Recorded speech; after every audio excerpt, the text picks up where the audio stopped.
আমরা দুজন একটি গায়ে থাকি, সেই আমাদের একটি মাত্র সুখ। তাদের কাছে গায়ে যে দোয়েল পাখি, তাহার গানে আমার নাচে বুক। তাহার দুটি পালন করা ভেড়া চড়ে বেড়ায় মোদের বটমূলে। যদি ভাঙে আমার ক্ষেতের বেড়া, কোলের পরে নেই তাহারে তুলে। আমাদের এই গ্রামের নামটি খঞ্জনা, আমাদের এই নদীর নামটি অঞ্জনা। আমার নাম তো জানে গায়ের পাঁচজনে, আমাদের সেই তাহার নামটি রঞ্জনা।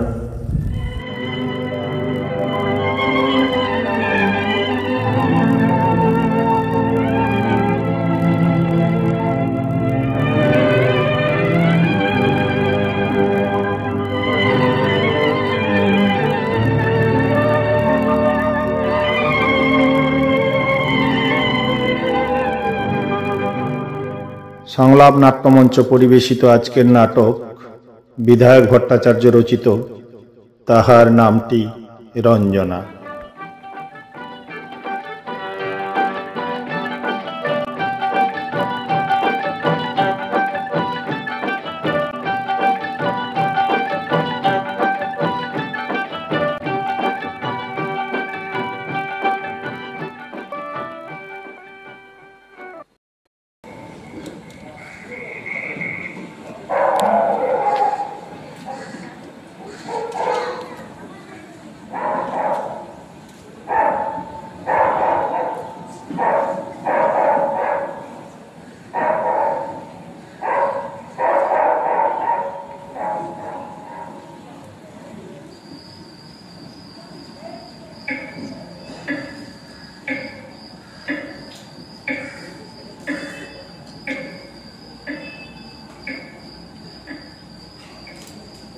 কিছু হলো বটে মশাই? আরে কিছুই হলো না, আমি মোটে কোনো কথাই শুনতে রাজি না। এত করে বুঝিয়ে বললাম বাবুকে, আর 2 ঘন্টা বাদে তোমার ফাঁসি হবে। তাই এই সময় একটু গীতা একটু চণ্ডী করে শোনাই, শোনো। কিন্তু সামান্য একটু মুচকি এসে সেই যে গম্ভীর ভাবে আমার দিকে চেয়ে রইল, ব্যাস নাও বলে না, নাও বলে না।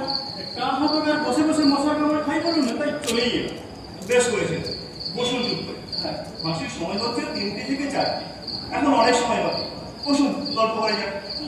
মহোদয়, তুমি এখন যেতে পারো, কাছাকাছি থেকে, বুঝলে? সিগারেট রেখে চলবে না বলুন মশাই? সিগারেট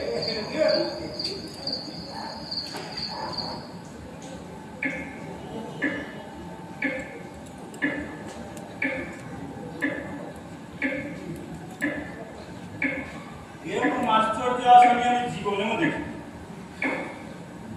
আমিও সত্যি আসছে। এই ধরুন না কেন বিরাজ বাবু, আছে প্রায় 12 বছর জেলের মধ্যে এই কর্তব্যই করছি। তাই এরকম অদ্ভুত নীরব মানুষ না মশাই আমি দেখেছি বলে আমার মনে পড়ে। হ্যাঁ, কাল তার মধ্যে একদিন অসুবিধা দেখেছি, বুঝলেন? তাকে দেখেছিলাম এরকম কিন্তু সে ফাঁসি রাখতে এমন অনেক রান্না শুরু করেছিল, তার রান্না সামলাই করে ফাঁসি হয়ে যাওয়ার পর আমি কিন্তু হরপ করে বলতে পারি, কৌশিক কখনোই ও আসে না। হতে পারে, হতে পারে, হতে পারে নয়, তার হ্যাঁ তো চেষ্টা করে কোর্টে, কোর্টের বাইরে আঘা গোড়া এক বাকি বলে গেল, আবার না কৌশিক অন্য কোনো না, এমন কোর্টার নামে। হ্যাঁ, সেটির ব্যবহার আগামী কেমন যেন একটু রহস্য। আদালত বারো জোরে ওরই বয়সী যুবক কিষান চালকে ঠান্ডা লাগে। থানায় গিয়ে বললো আমি কিষান চালকে করেছি। তার কোর্টে দাঁড়িয়ে প্রথম দিন থেকে শেষ দিন পর্যন্ত একই শুরু করে গেল, আমি খুন করেছি। জজ জিজ্ঞাসা করে কেন খুন করেছ? না খুন করে দরকার করেছিল, ব্যাস, এ বেশি একটা কথাও নয়। বাড়ি ঘরটা করেছিল কিছু না, কিছুই বলেনি। তাই আমি ভেবেছি বন্ধু মশাই আজ একটু শেষ চেষ্টা করবো, এইগুলো ডেকে এনে আপনি আর আমি দুজন মিলে চেষ্টা করবো সত্যিকারের পরিচয় জেনে নেওয়া। এই ঘরে বেশ বেশ, কিন্তু কেমন পরিচয়টা গোপন করছে বাঁচাবে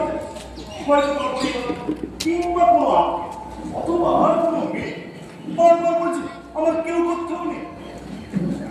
হ্যাঁ, একটা 26-27 বছর বয়সী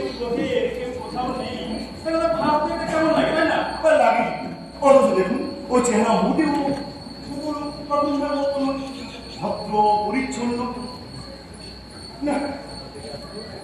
মশাই কাজ করতে ভালো লাগছে কেন জানি না, কৌশিকার ৫-৬ বছর এখানে আছে, প্রায় প্রতিদিনই ওর সঙ্গে আমার দেখা বুঝি আমার মনে হচ্ছে কৌশিককে ওকে কিষানচন্দ্রকে খুন করার পিছনে এমন কোনো ঘটনা বা কাহিনী আছে যেটা বিচারক জানতে পারলে ফাঁসি হতো না। কিন্তু কোর্টে দাঁড়িয়ে নিজে আত্মপক্ষ সমর্থন দূরে কথা উপরন্তু ক্রমাগত বলে গেল আবেগ হয়েছে, বিচার করে এটা সত্যি হয়েছি। ছেলেটা কিন্তু হতভাগ্য দিলেন, মা বাবার নেই ঠিকই থাকলে হয়তো এমনটা হতো না। আমার সাথে তো ভালো করে কথাই বললো না। শুধু আপনার সঙ্গে কেন প্রতি মশাই, সকলের সঙ্গেও এক, কারোর সঙ্গে ঠিক কথাই বলতে পারে না। তারপরে মজার আমাদের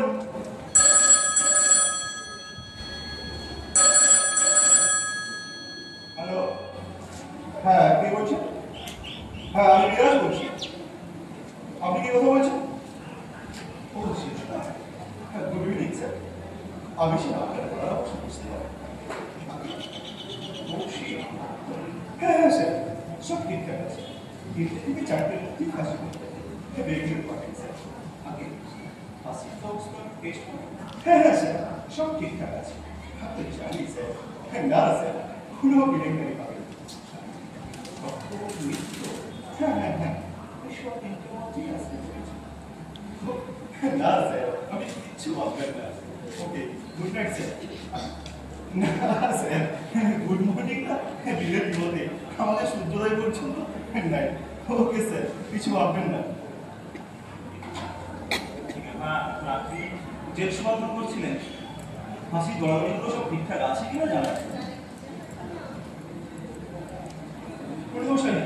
এই দেখুন আর একটি পথ, কলকাতার এক অফিসার কৌশিককে অনুরোধ করে জীবনকে দেখা, তার সঙ্গে ওদের সঙ্গে সঙ্গে রাজি হয়ে 3 মাস আর 3 মাস খেটে মোটা একটা খাতা লিখে তাদের দিয়ে হচ্ছে না সেই অফিসার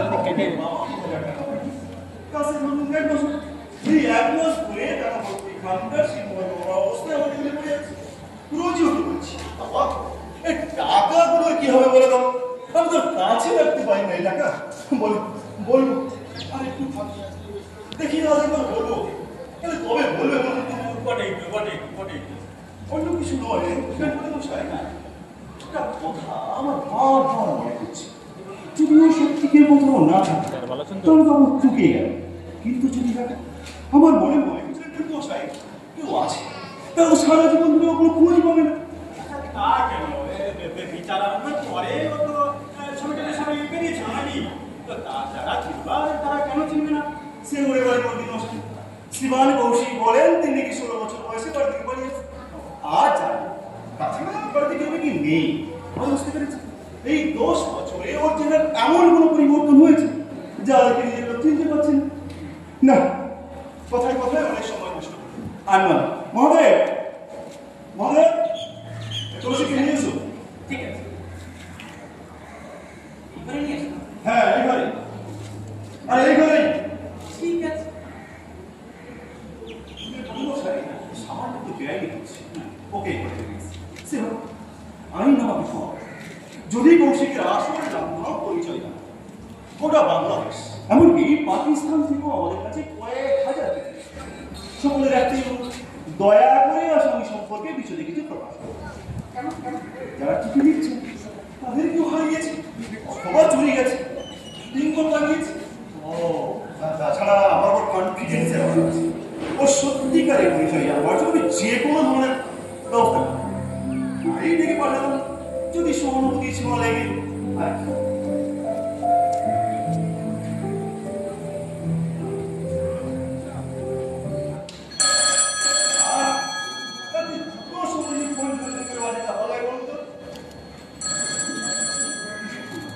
হ্যালো কে?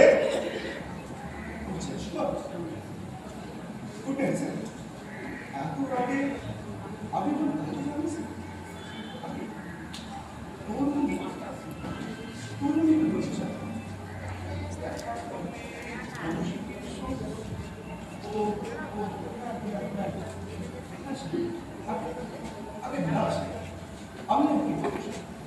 আমি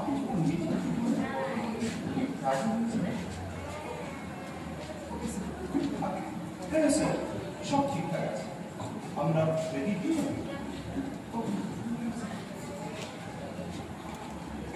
মহাদেব, শোনো, একটা মেয়ে আসছে, জেমস সুপার পাঠিয়েছে। সে এলে ভালো করে সাজ করে ওই দরজার পাশে এসে দাঁড়াবে। আমি ইশারা করলে ওকে দিয়ে এসো। মশাই, হ্যাঁ, শিলিগুড়ি থেকে একটা মেয়ে আসছে। মেয়েটি দাবি করছে কৌশিক তার 10 বছর আগে নির্দিষ্ট করা। জেমস কথা শুনে তো মনে মনে করেছে মনে মনে এলো কেন, সেটাই জানতে। তবে আমার মনে হয় মশাই দেরিতে খবর পেয়েছে। সে যাই যদি সত্যি ভুল হয় বলে আমার বাসা মনের কোনো চাল লাগে। 10 বছর পরে ভুলকে দেখবে, ওর চোখে মুখে যে ভাব ফুটে উঠবে তা দেখে, আরে কৌশিক এসো এসো, সিগারেট খাবে নাকি কৌশিক?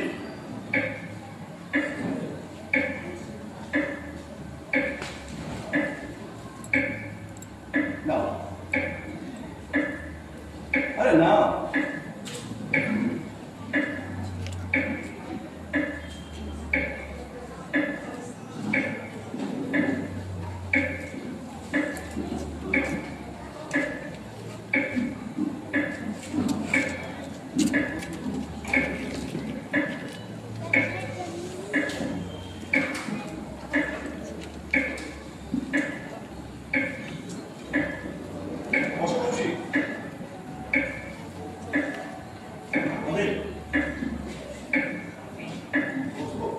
হ্যাঁ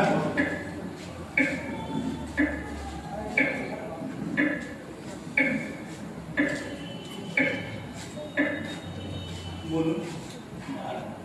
বরাবরের জন্য তোকে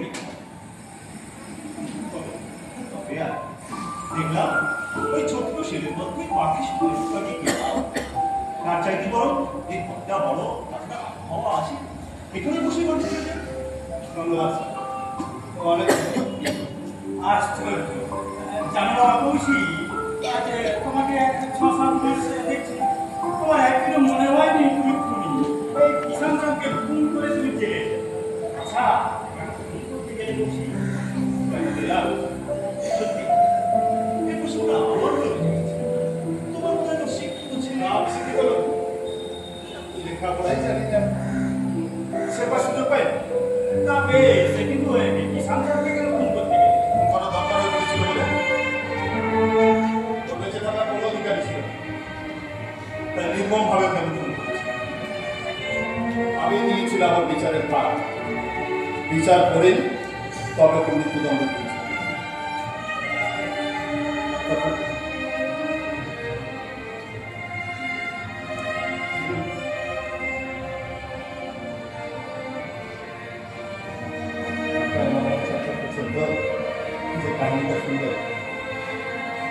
শুনুন, যে কথা আমি বিচারককে কোনোদিন বলিনি আজ বলছি সেই কথা। আমি একটি মেয়েকে ভালোবাসি। কিষান চাঁদ ছিল আমার পরম বন্ধু। তো 7 দিনের জন্য আমি পাটনা গেছিলাম।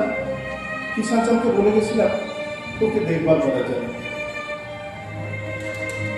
এসে দেখলাম কিষান চাঁদ মেয়েটিকে বিয়ে করেছে। অথচ মেয়েটিকে জিজ্ঞেস করতে সে কাঁদতে কাঁদতে বলল কিষান চাঁদ তাকে অজ্ঞান করে তার সর্বনাশ করে তারপর তাকে বিয়ে করেছে। কিন্তু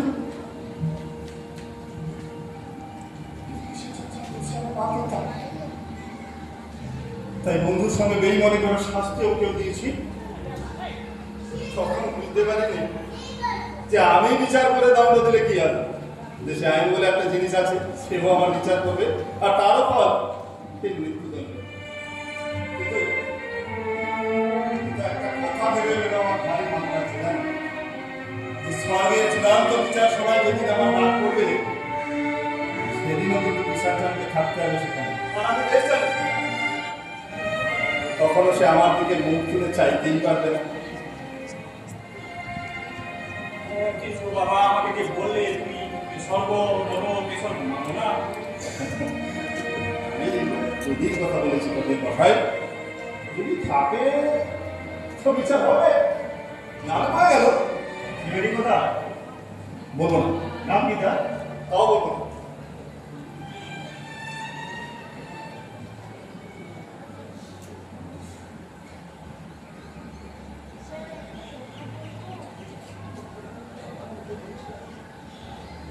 বলুন স্যার। আর কি জবাব আমাকে দিতে? বলছি, হ্যাঁ, একটু আগেই প্রদীপের সাথে বলেছিলাম যে ওর সত্যিকারের পরিচয় জানবার জন্য আমার কাছে কয়েক হাজার জিনিস। যদি দয়া করে তাদেরকে বলে দিলে স্যার, তাহলে কি খুঁজছেন?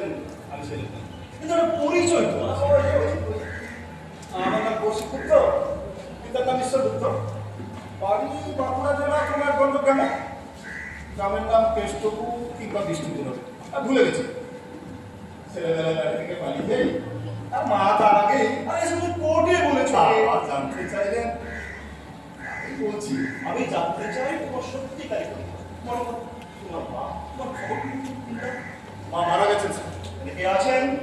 বাপ ছিলেন, বছর 3 আগে শুনেছি উনিও দেহ রেখেছেন। তোমার এই টাকাগুলো কি হয় বলো তো? বলে যাচ্ছে, আপনাকে বলে আর কবে বলবে রে? আর তো ওই যে দেখছেন, ওই দরজা দিয়ে তো আমার মহাপ্রস্থান। ওই দরজা দিয়ে উঠোনে বেরিয়ে যাওয়ার আগে হাতটাকে নিশ্চয়ই বলে যাবে। ওদের মেডিকে ভালোভাবে সার্চ করেছো? হ্যাঁ স্যার। ঠিক আছে, ওকে নিয়ে পাশে তুমি অপেক্ষা করো, আমি ইশারা করলে ওকে নিয়ে এসো। ঠিক আছে স্যার। রসিক, একটা মেয়ে আসছে, জেল সুপার পাঠিয়েছে। মেয়েটি দাবি করছে সে তোমার ছোট বোন। বলেছি তো, আমার কোনো বোন নেই। সে কথা বললে তো হবে না বাবা। সে গভীর রাতে জেল সুপারের সঙ্গে দেখা, যে করিব তাকে রাজি করিয়ে স্পেশাল পারমিশন নিয়ে আসে। কাজে বাকি সামান্য সময়টুকু নিস্তার পাওয়ার কোনো প্রশ্ন নেই, উঠতে পারে না। নিস্তার পাওয়া যাবে একেবারে। মেয়েটি বলতে গিয়ে আসছে, আন্দাজ করতে পারো? জ্যোতিষ জানা থাকলে আন্দাজ কেন স্যার? বলেই দিতে পারতাম। মেয়েটি এসছে শিলিগুড়ি থেকে, যেখানে তোমার বাড়ি। বাঁকুড়া জেলায় শিলিগুড়ি কোথাও নেই স্যার? আরে বাঁকুড়া জেলায় থাকবে, শিলিগুড়িতেই শিলিগুড়ি রয়েছে, যেখানে তোমার মা। ছেলেবেলায় মারা গেছে। আচ্ছা তুমি কেন বলছো না তোমার শিলিগুড়িতে পারে? জীবনের শেষ মুহূর্তে দাঁড়িয়ে শুধু শুধু কতগুলো মিথ্যে কথা বলবো স্যার? তাই কি আপনি চান? তাছাড়া মেয়েটি কি এত দূর থেকে ছুটে আসছে শুধু আমারই সঙ্গে দেখা করার জন্য? জেল সুপার তো পরিষেবা কথাই বললে। 8 মাস আগে আমাকে একটা লোক উঁকি দিয়ে দেখেনি, আর আজ এত দামি জিনিস হয়ে গেলাম যে আমাকে দেখার জন্য সে 4 সময় দূর থেকে ছুটে আসছে। আমার বলছি, মেয়েটির সাথে দেখা করতে হয়তো তোমার 2 মিনিটও সময় লাগবে, কিন্তু বাবা তুমি দেখা না করো, এতটা পথ একটা যুবতী মেয়ে আশা নিরাশা আর উৎকণ্ঠায় চলায় মুখে মুখে চলে এসেছে। বেশ, কিন্তু কোথায় দেখা করবো তার সঙ্গে? এখানে? হ্যাঁ।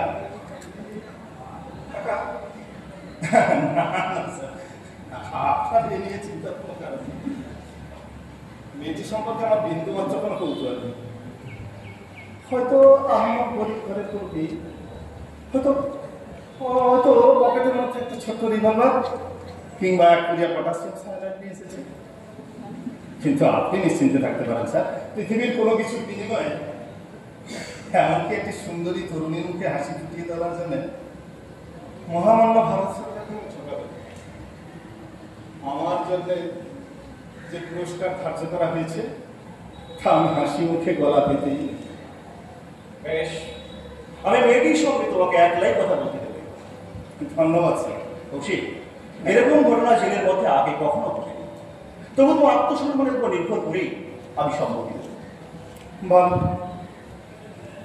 বিরাটবাবু, বিরাটবাবু, কাজটা কি হবে? মশাই, আপনার উপর শ্রদ্ধা রাখা কিন্তু ক্রমশ কঠিন হয়ে পড়ছে। আচ্ছা, আপনি কি মনে করেন আমি ফাঁসির আসামি বলে এতই ভিন্ন চরিত্রে যে মেয়েটিকে একলা পেয়ে আমি এমন কিছু করব যাতে বিরাটবাবুর আপনার ওই মেয়েটি আমার এবং পুলিশ সুপারের মান মর্যাদা সব নষ্ট হয়ে যাবে? ছি ছি পণ্ডিত মশাই, ছি। মানুষকে যখন দেখবেন তখন তাকে সাময়িক চুরি, ডাকাতি, খুন ইত্যাদি অপরাধগুলো না দেখে মানুষ ভগবানের অপূর্ব সৃষ্টি, মানুষগুলি দেখবে, দেখবেন তাতে কোনোদিন ঠকবে না। হে কি হে, এত চমৎকার কথা বলছো, অথচ লেখাপড়া জানো না। কিন্তু শোনা কথার পণ্ডিত বলি মশাই, এক্ষুনি নরশব্দের ধাতুটুক বলতে বললে কাজ হয়ে যাবে। যাকে আপনি এক কাজ করে বলি, কৌশিককে নিয়ে পাশে বেগুনি করে ততক্ষণ আমি ব্রিটিশ করে কথা বলি। এসে বসি। মহাদেব, বেটিকে নিয়ে এসো। ঠিক। হে, এদিকে এসো।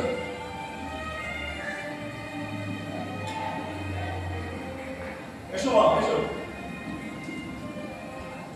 ঠিক আছে, বসো। মহাদেব। হ্যাঁ স্যার, ঠিক আছে। শুনলাম জেলসুমার সঙ্গে দেখা করেছো। তুমি আমার ছোট মেয়ে, তোমাকে তুমি তুই বলছি বলে আবার রাগ করো। কি নাম তোমার?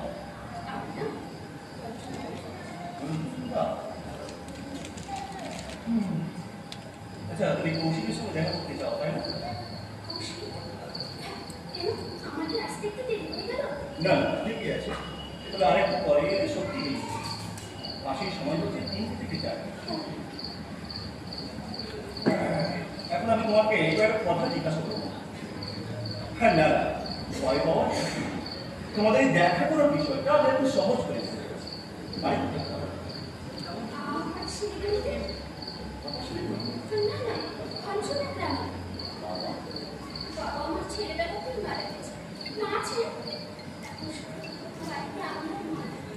তাহলে তোমার নিজেরা এসে তোমাকে বলতে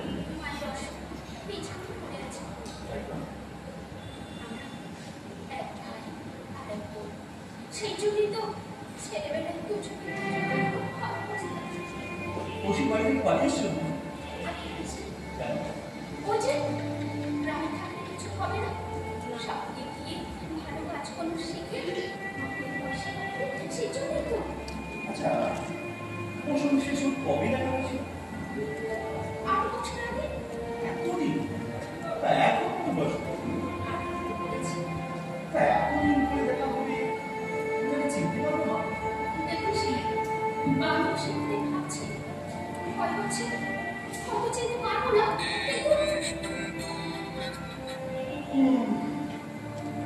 বুঝতে পারছি। फ्लाइट मोड कर, फ्लाइट मोड कर।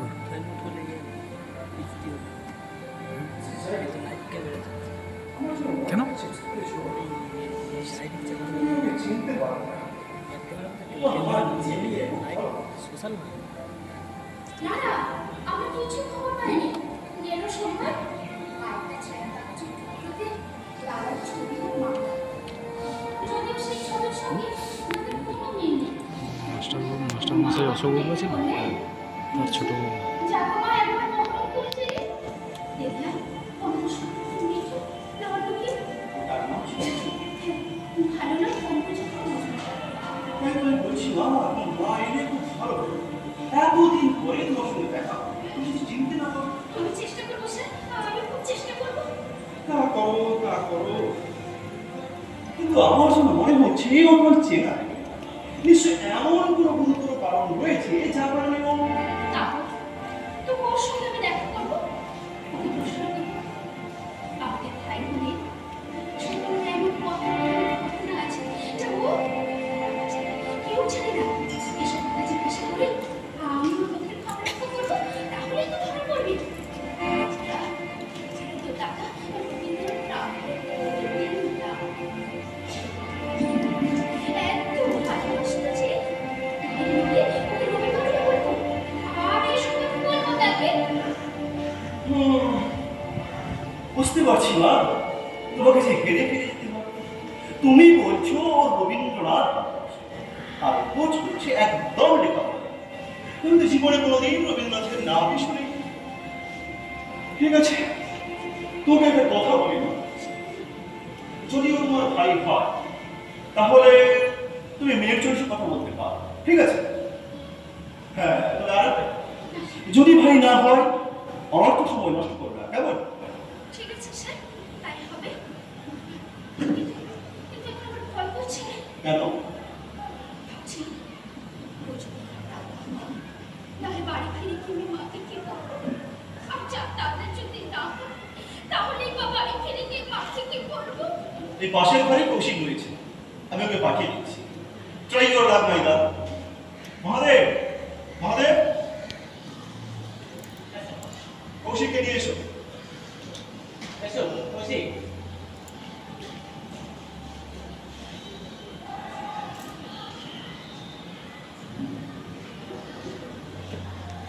কৌশিক, তোমরা কথা বলো।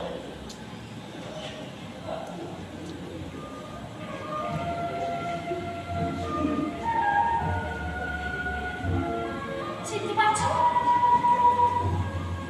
না। আমি রচনা, রচু। তাহলে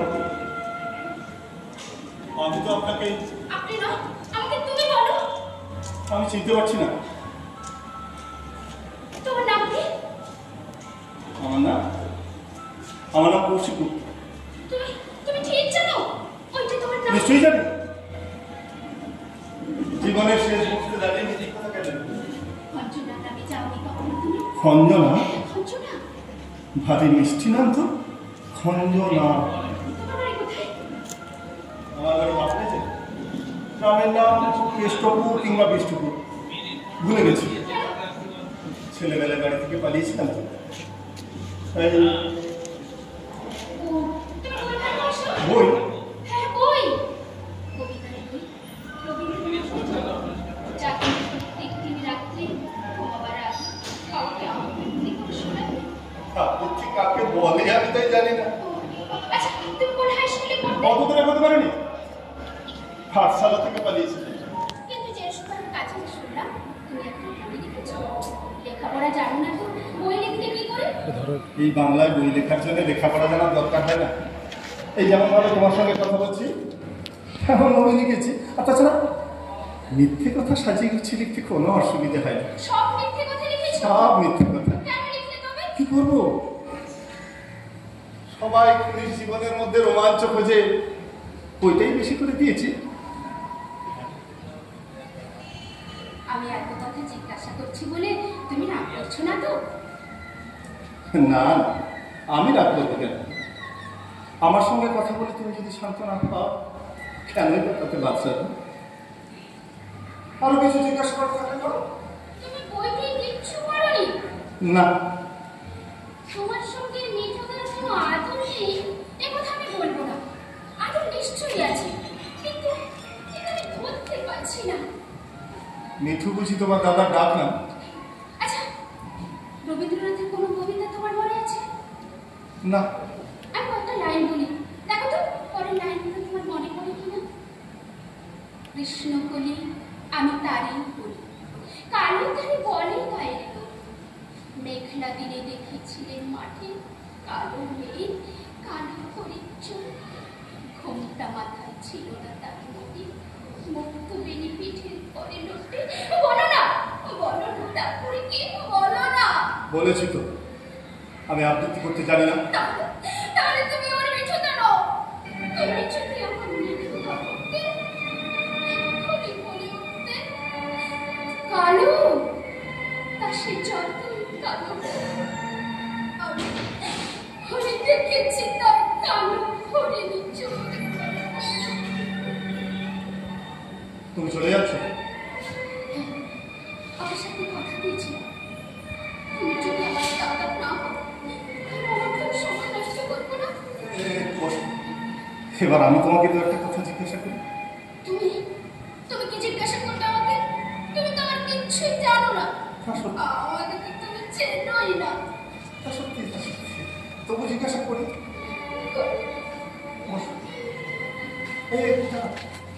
আমি কথা বলবো আর আমার দিকে হা করেছে ওই ফাঁসিকার সময় বললে, তা হয় না। একটু বস, জামাটা বন্ধ করে দিস।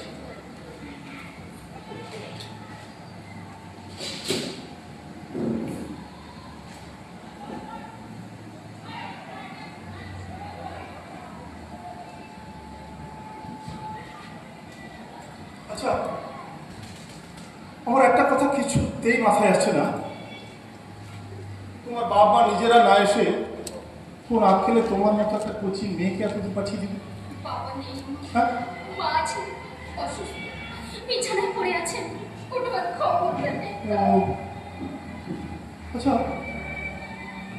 তোমার দাদার ডাক নাম তো মিঠু, ভালো নাকি? ও বুঝা খুব দাদা সেই যে 16 বছর বয়সে নিজে রোজগার করে বাড়ি থেকে চলে গেছে, আর ফিরে আসেনি। তার জন্যই তো ভেবে ভেবে মা মরতে বসেছে। আমি ভাবছি বাড়ি ফিরে গিয়ে মাকে কি করবো, কেন মিঠুদা এমন করলো, কোথায় যে গেল, আর কি আবৃত্তি করতো মিঠুদা প্রত্যেক দিন রাত্রি ঘুমোবার আগে। আমার মাথায় হাত বুলিয়ে দিতে দিতে একটি আবৃত্তি করতো মিঠুদা, সেই যে আমার রাতে ছোট একটি গান থাকে, সেই আমাকে একটি মাত্র জানো তো কবিতাটির সঙ্গে আমার আশ্চর্য মেয়ে। আমার প্রাণের নাম অঞ্চনা, নদীর নাম অঞ্চনা, আর আমার নাম রঞ্জন। কিছু হলো কেন যে মিঠুদা এমন করে হারিয়ে গেল? ঘরে ফিরে গিয়ে আমি মাকে কি বলবো? অম্বুজাক্ষ মজুমদার না? এই দাঁড়াও দাঁড়াও দাঁড়াও, আবার একটা ঘটনার কথা মনে হচ্ছে। হ্যাঁ, তারও তোমার অম্বুজাক্ষ ছিল? এরকম চেহারা, লম্বা চুপচুপে মাথায় একটা কালো চুল। হ্যাঁ হ্যাঁ, সব মিলে গেল, সব মিলে গেল, সব মিলে গেল। আমরা তখন মানে আমি আর অম্বুজ কলকাতার মেশিন থেকে কাজ করার চেষ্টা করতাম। ও প্রায় খঞ্জনা গ্রামের কথা আর তার ছোট বোনের কথা বলতো। কিন্তু কিন্তু ও যে ভালো আবৃত্তি করতে জানে না, সে কথা কোনোদিন বলেনি। তুমি মিঠুদার সঙ্গে এক মেশে ছিলে? হ্যাঁ, ও মিঠুদা তোমায় কি বলতো? বলতো বলতো স্বপ্নের কথা, কেমন করে বড়লোক হবে, কেমন করে বেশি টাকা রোজগার করবে, ওইসব কথা। মাকে টাকা পাঠাবার জন্য ও যেন পাগল হয়ে গেছিল। একদিন একটা ঘটনা বলে শুনো। কলকাতায় কলেজ স্ট্রিটের মোড় খুব হয়েছে, লোকজন চাচাচ্ছে পকেট মার পকেট মার, অম্বুজ ধরা পড়েছে পকেট মারতে গিয়ে। আমার মিঠুদা না, আমার মিঠুদা কিছুতেই পকেট মারতে পারে। তোমার মিঠুদা পকেট কাটতে পারে না আমি জানি, অম্বুজ কিছুতেই পকেট কাটতে পারে না। কিন্তু কিন্তু শহরের লোক তাকেই দোষী সাব্যস্ত করে পুলিশের হাতে ধরিয়ে দিলে, তারপর ছেড়ে দিলে। একটু একটু কারণ কোনো প্রমাণ ছিল না। সেই একটু শেষ হয়েছে, একটু কাজ করতে হবে, পয়সা রোজগার করে মা বোনের কাছে পাঠাতে হবে। কিন্তু বোকা অম্বুজ জানতো না সমাজের রথের চাকা কিভাবে ঘুরিয়ে টাকা তৈরি করতে হয়। হ্যালো, একদিন আমাদের দলের সরকার বিলুকে চোখে নিয়ে গেলাম, কিন্তু কিন্তু সে তো তোমার দাদা, কিছুতেই খারাপ কাজ করে টাকা রোজগার করতে লাগলো না। এদিকে মেশের মালিক হুকুম দিল যে টাকা না দিলে আমাদের আর মেশে থাকা হবে না। বেশি কথা না, তোমার মিঠুদা কিছু করেনি। বললাম আমি কি কিনে দেবো, কি জানো? আমার বাবা সেখান সরকারি অফিসের পুরো বেয়ারা। সেদিন তার মাসের মাইনের টাকাটা তার সুটকেসের মধ্যে রাখতে দেখেছিলাম। তারই অবর্তমানে তারই সুটকেস ভেঙে সেই টাকা আমি মালিকের হাতে দিয়েছিলাম আর বলেছিলাম আমাদের আর কিছুদিন থাকতে দিন, আমরা নিশ্চয়ই একটা কাজে জোগাড় করে ফেলতে পারবো।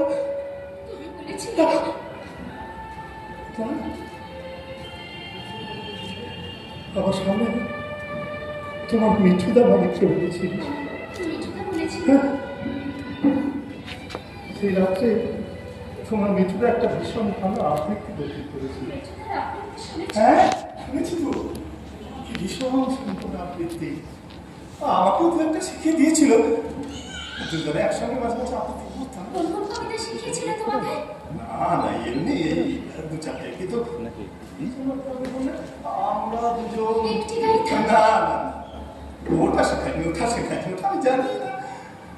যেগুলো শিখিয়েছিল তার থেকে একটা বলো না। হ্যাঁ, শুনে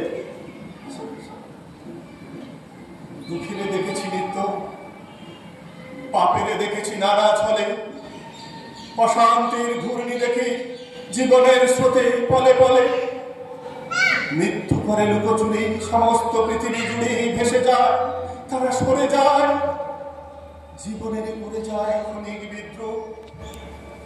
আজ দেখো তাহাদের অপ্রভেদী বিরাট স্বরূপ, তারপরে দাঁড়াও সম্মুখে বড় অকম্পিত বুকে, তোরে নাহি করি ভয়, এ সংসারে প্রতিদিন তোরে করিয়াছি জয়।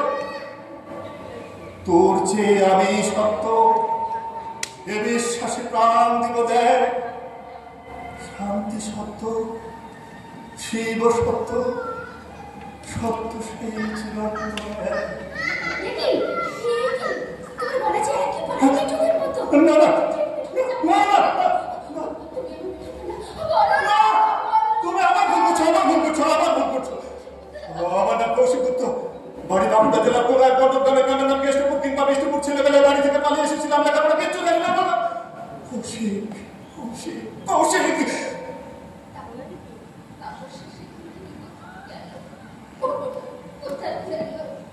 পূর্ণনার ঠাকুরমুখী একটা যোগে আমরা সেদিন গঙ্গায় স্নান করতে গেছি।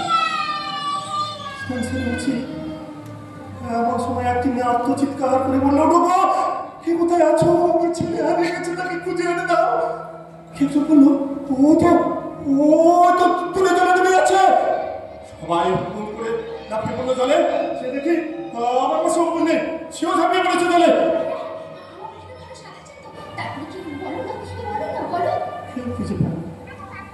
কেউ খুঁজে পায়নি সেই ছেলেটাকে। হঠাৎ তীব্র একটা শব্দ ভেসে এলো, বান আসছে। সবাই হুকুম করে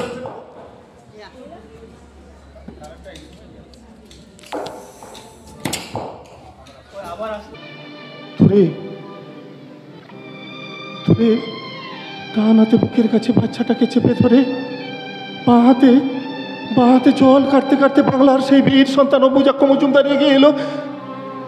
ছেলেটিকে তার কাছ থেকে একটু তুলে নিল, কিন্তু অম্বুজকে ধরে তোলার কথা কারো মনে পড়লো না। আমার মিঠুদা কোথায় গেল? বলো না, কোথায় গেল? কেউ জানে না। সে তো কি বড় লোক ছিল না, সে তো মঠ মন্দির এসব তৈরি করেনি। সে কেবল একটি মাকে তার হারানো ছেলে ফেরত দিয়েছিল। আর তাই বোধ করি সমুদ্রের বান তাকে সমুদ্রেই টেনে নিয়ে গেল। তুমি তো ভীষণ বোকা মেয়ে। অত বড় বীর যার ভাই, সে কখনো অমন করে কাঁদতে পারে না? কাঁদা উচিত। রঞ্জনা, গর্ব হচ্ছে না তোমার মিঠুদার জন্য?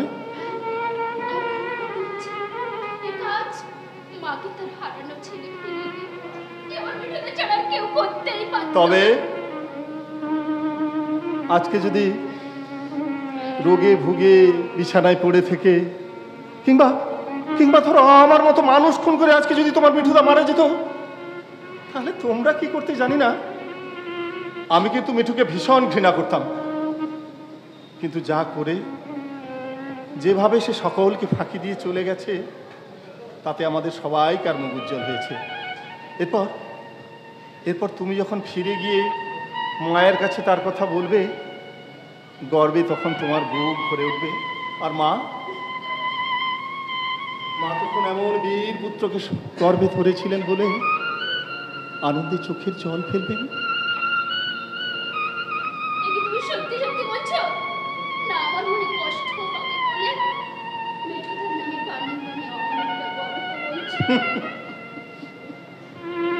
একজন চলে গেছে, আমিও এক্ষুনি যাব। এই সময় প্রিয় বন্ধুর নামে মিথ্যে কথা বলে কি লাভ?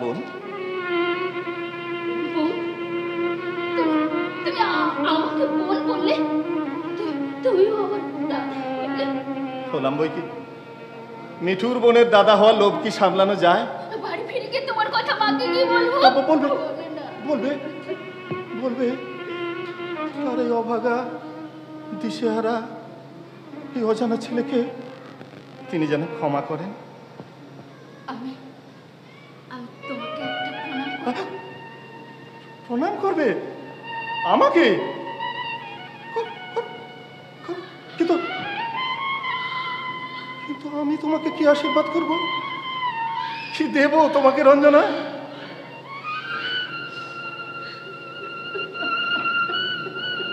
মিঠু তার কোনো চিহ্ন রেখে যেতে পারেনি, সে তার মন্দ ভাগ্য।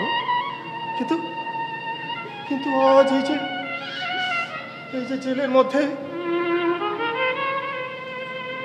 ওই যে হু করে টাইম পিসের মধ্য দিয়ে চলে যাওয়ার সময়কে সাক্ষী রেখে তুমি তোমার দাদাকে পেলে আর আমি বোন পেলাম। এই মুহূর্তটাকে বাঁচিয়ে রাখার জন্য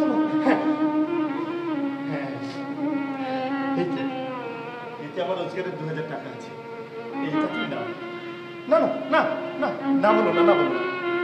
ভাইয়ের টাকা বোন না নিলে কে নেবে বোন? এই দিয়ে তুমি দুটো হার গড়াবে, একটি মায়ের আর একটি তোমার।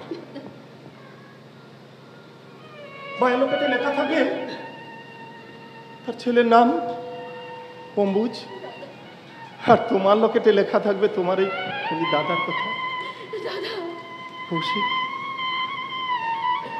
সেই দিকে তাকালেই তোমার মনে পড়বে এই দাদার কথা। ভাই ফোটার দিনে যদি তোমার চোখ দিয়ে এক ফোঁটা জলও তার উপর গড়িয়ে পড়ে, তবে সেই জলের ফোঁটা আমার কপালে পড়ে নিশ্চয়ই চলচল করতে পারবে, নিশ্চয়ই চলচল করবে।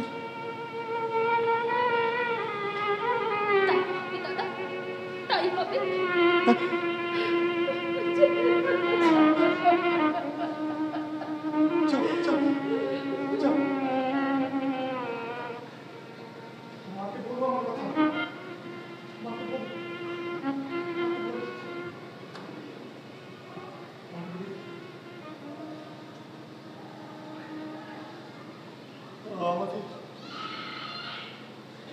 আমাদের সেই গ্রামের নামটি খঞ্জনা, আমাদের সেই নদীর নামটি অঞ্জনা, আমার নাম তো জানে গায়ের পাঁচজনে, আমাদের সেই তাহার নামটি রঞ্জনা। আমরা দুজন একটি গায়ে থাকি, সেই আমাদের একটি মাত্র সুখ। তাদের কাছে গায়ে যে দোয়েল পাখি, তাহার গানে আমার নাচিব। তাহার দুটি পালন করা ভেড়া চড়ে বেড়ায় মোদের বটমূলে। যদি ভাঙে আমার ক্ষেতের বেড়া, কোলের পরে নেই তাহারে তুলে। আমাদের এই গ্রামের নামটি খঞ্জনা, আমাদের এই নদীর নামটি অঞ্জনা, আমার নাম তো জানে গায়ের পাঁচজনে, আমাদের সেই তাহার নামটি রঞ্জনা। ওকে, সময় হয়ে গেছে, চল চল চল চল। বাবা কৌশিক, তুমি তো ভগবানের নাম শুনলে চলে ওঠো বাবা, কিন্তু এই সময় একটু গীতা শুনতে হয়। আমি বলি, তুমি একটু কান পেতে শোনো। বলে যান, বলে যান। নজায়তে ম্রিয়তে বা দুইটি পাড়ায় বড়ই কাছাকাছি, মাঝে শুধু একটি মাঠের ফাঁক। তাদের বনের অনেক মধুমাছি, মোদের বনে বাঁধে মধুর চা। তাদের ঘাটে পূজার জবামালা ভেসে আসে মোদের বাঁধা ঘাটে। তাদের পাড়ার কুসুম ফুলের ডালা বেচতে আসে মোদের পাড়ার হাটে। আমাদের এই গ্রামের নামটি খঞ্জনা, আমাদের এই নদীর নামটি অঞ্জনা, আমার নাম তো জানে গায়ের পাঁচজনে, আমাদের সেই তাহার নামটি রঞ্জনা।